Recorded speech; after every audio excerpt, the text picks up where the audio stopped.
S'il est difficile d'être contre le progrès des techniques et des sciences, en revanche, celles-là doivent être considérées pour ce qu'elles sont, c'est-à-dire des moyens et non une fin. Ce ne sont pas les techniques qui sont en cause, mais l'usage que les humains et les transhumanistes en font ou veulent en faire, avec les conséquences que cela peut avoir sur l'être humain, sur l'environnement, sur la biodiversité, etc.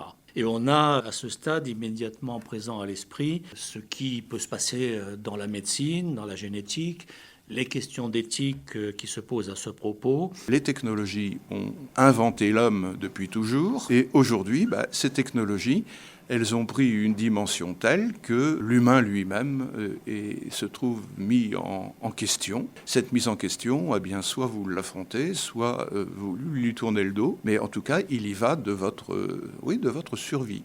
Et je pense que Elon Musk, Stephen Hawking, Bill Gates, Noam Chomsky l'avaient bien compris dans ce sens lorsqu'ils avaient lancé leur appel intitulé « L'intelligence artificielle risque de tuer l'espèce humaine ». Donc je crois qu'il y a lieu de faire plus que de prendre au sérieux la chose. Il faut sensibiliser nos contemporains à cette composante-là et se demander que faire de cette idée selon laquelle les technologies nous imposeraient aujourd'hui un destin contre lequel nous n'aurions plus les forces de résister. Est-ce que nos libertés pourront être préservées dans ce monde-là, qui ne vont pas rentrer et se substituer à l'État? Moi, je le crois beaucoup. C'est-à-dire, je crois que nous allons rentrer dans une forme de nouveau féodalisme. Mais ça, ce sont ces enjeux politiques qu'il faut vraiment poser aujourd'hui. Si le projet était réalisable, il y a un grand nombre de questions éthiques, légales et sociétales qui se posent, mais elles ne se posent peut-être pas encore. Donc des questions d'inégalité, de sécurité, de dignité humaine, d'inviolabilité, d'intégrité physique, de principe de précaution, de minimisation, mais toutes ces questions-là, en fait, contrairement à ce qu'on peut penser, il y a déjà des cadres d'encadrement existants, juridiques et éthiques.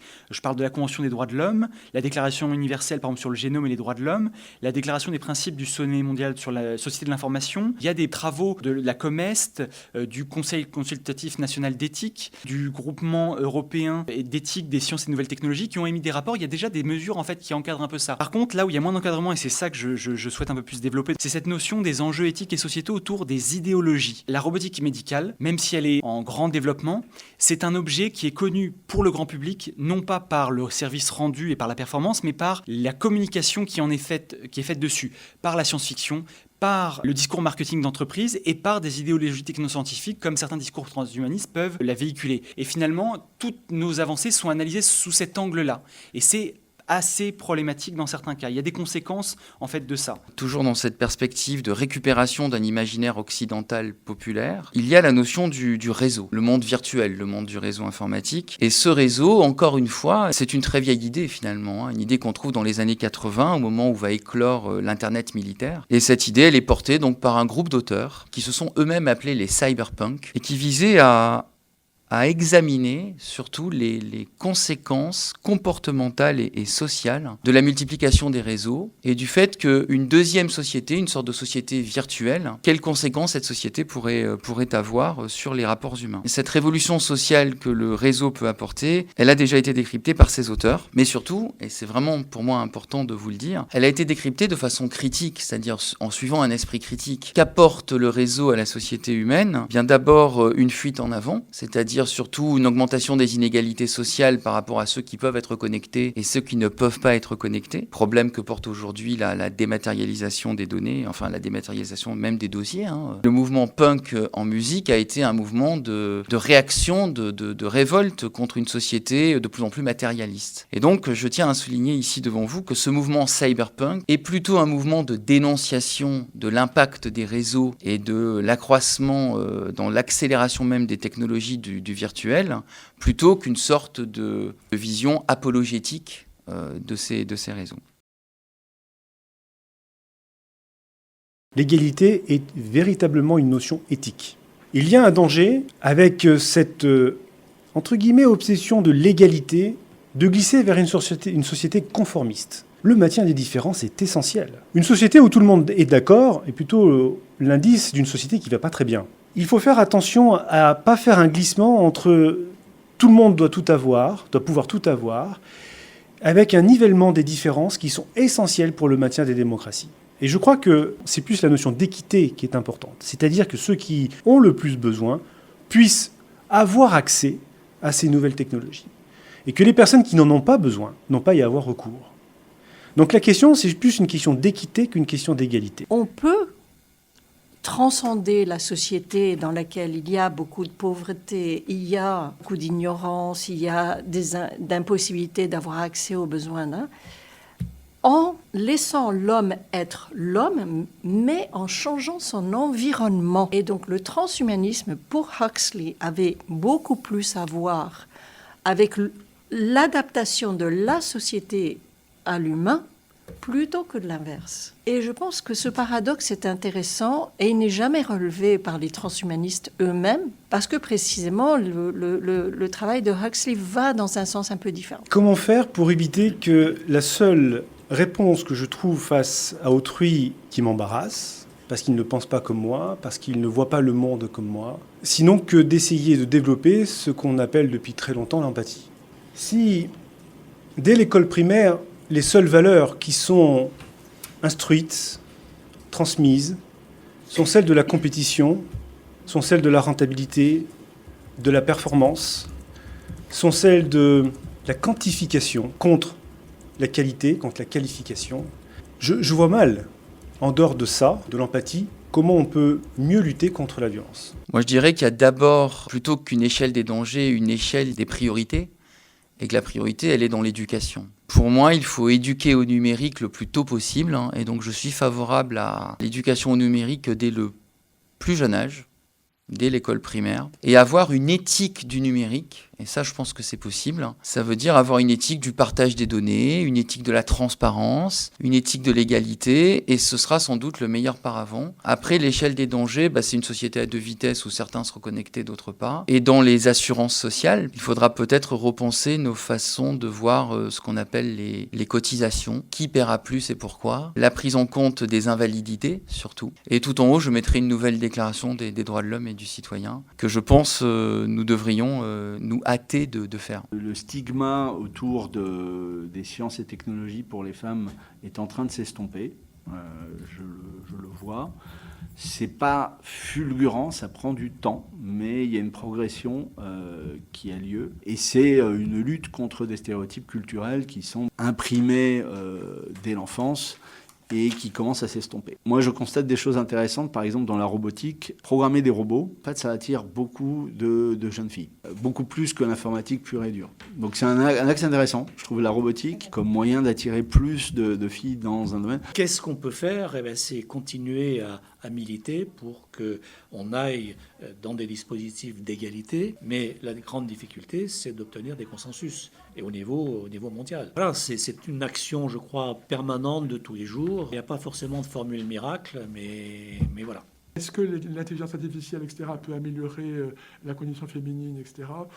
C'est plutôt des évolutions sociales que des évolutions technologiques. Les géants mondiaux se nourrissent du modèle économique dominant dans le monde, qui est, comme chacun sait, un système néolibéral, qui s'appuie d'abord sur un double dogme, la prééminence du marché qui règle tout, et la théorie du ruissellement, qui s'appuie également sur des pratiques, la politique de l'offre, l'incitation à hyper-consommer, le contournement des règles concurrentielles et réglementaires, l'évitement fiscal, finalement, le moins de contraintes possible. Alors le problème, c'est que ce système ne marche pas pour tout le monde. Certes, il a favorisé le progrès, il le favorise encore probablement, mais il ne ruisselle pas. Il génère au contraire des inégalités, notamment de revenus, et il engendre de l'instabilité politique. Mais c'est ce système qui permet aux géants du numérique, les GAFA et autres BATX, de progressivement s'imposer dans le monde en faisant des super profits sans retombées collectives véritablement, alors que des millions d'individus dans le monde sont dans la pauvreté. Et selon le rapport Oxfam publié début 2019, selon ce rapport, 26 milliardaires concentrent autant d'argent que plus de la moitié de l'humanité. Autre chiffre, la capitalisation boursière de Google, qui devait être de 910 milliards de dollars en 2018, est supérieure au produit intérieur brut des Pays-Bas et à celui de la Turquie. Et quant à la capitalisation d'Apple, 1163 milliards de dollars en 2018, c'est 42% du produit intérieur brut français. Les transhumanistes sont assez naïfs parce qu'ils considèrent que la pauvreté vient du fait que l'abondance n'existe pas. Et donc, ils sont peu attentifs, à mon avis, au fait que la pauvreté, c'est pas simplement une question de quantité produite, mais aussi de distribution. Nous pensons que la pensée transhumaniste ont des choses à apporter véritablement à la pensée écologiste elle-même. On laisse entendre que l'intelligence artificielle fonctionnerait comme ça, dans une espèce de monde totalement éthéré. Mais on est obligé d'utiliser des ressources rares, et puis surtout de l'énergie, avec toutes les questions liées au réchauffement climatique. Donc tout ça pose énormément de questions. Et ce qui est très étonnant d'ailleurs, quand on lit les transhumanistes, et en particulier les travaux de gens comme Kurzweil, ou de gens dans l'Université de la Singularité, c'est qu'ils semblent totalement ignorer ces limites qui sont vraiment extrêmement contraignantes. Mais je pense que l'intelligence artificielle peut nous aider aussi à maîtriser ces dépenses d'énergie. Et de ce point de vue-là, il y a des aspects extrêmement positifs, extrêmement utiles. On peut avoir des capteurs qui sont de moins en moins chers et réguler la température, réguler tout un tas de choses. Tout ça est, je crois, extrêmement complexe, mais en tout cas, il ne faut pas avoir d'idée toute faite. Il y a un enjeu presque de souveraineté. Est-ce que notre médecine sera une médecine demain strictement étrangère? Un des risques, c'est que les assurances, l'assurance santé, ne soit plus dans une dimension consistant à assurer des sinistres et donc à couvrir des risques par une cotisation assise sur une population large, mais au contraire à évoluer vers une couverture assurantielle dépendante des profils et des comportements individuels, avec effectivement potentiellement un risque de rupture des principes de solidarité. On va vers quelque chose d'anticipatif, la prévention personnalisée, on va éviter que les personnes tombent malades grâce aux données, mais en réalité, cela peut aussi servir de sélection. Et aujourd'hui, c'est le cas dans certains pays. Vous avez des assureurs santé qui conditionnent leur contrat à l'engagement, au respect de campagnes de prévention. Alors initialement, cela peut paraître vertueux. On peut penser finalement que c'est un mécanisme motivationnel parmi d'autres. Mais en réalité, on sait très bien que ceux qui n'arrivent pas à respecter les programmes de prévention sont précisément ceux qui en ont besoin. Et de fait, en prenant cet exemple, ceux qui seront exclus des mécanismes assurantiels. On dit souvent que la digitalisation, l'intelligence artificielle est un renouveau de la prévention, certes, mais prendre quelque chose qui ne marche pas et le digitaliser, je ne suis pas sûr que cela augmentera les chances de succès. L'économie dans le système de santé, elle est souvent liée non pas par une baisse des dépenses, mais par une réaffectation des dépenses à d'autres usages. Donc, si vous voulez, les lits qui sont vidés par le sida, ils sont remplis par d'autres pathologies. Les coûts de la santé augmentent et je pense que ce n'est pas près de s'arrêter. Aujourd'hui, les barrières à l'accès aux soins, elles sont beaucoup plus de nature culturelle, d'information, que de nature financière. À partir du moment où je suis amélioré, est-ce que ça doit être pris en charge par la sécurité sociale ? Pour me guérir, oui. Mais pour m'améliorer, est-ce que c'est esthétique, cosmétique ? Est-ce que ça doit être pris en charge ?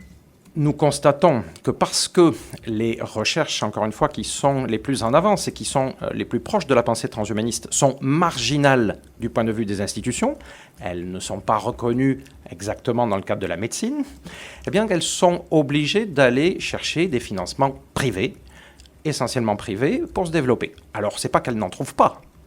Vous savez que parfois, il y a des milliards qui peuvent tomber dans le développement de ces technologies.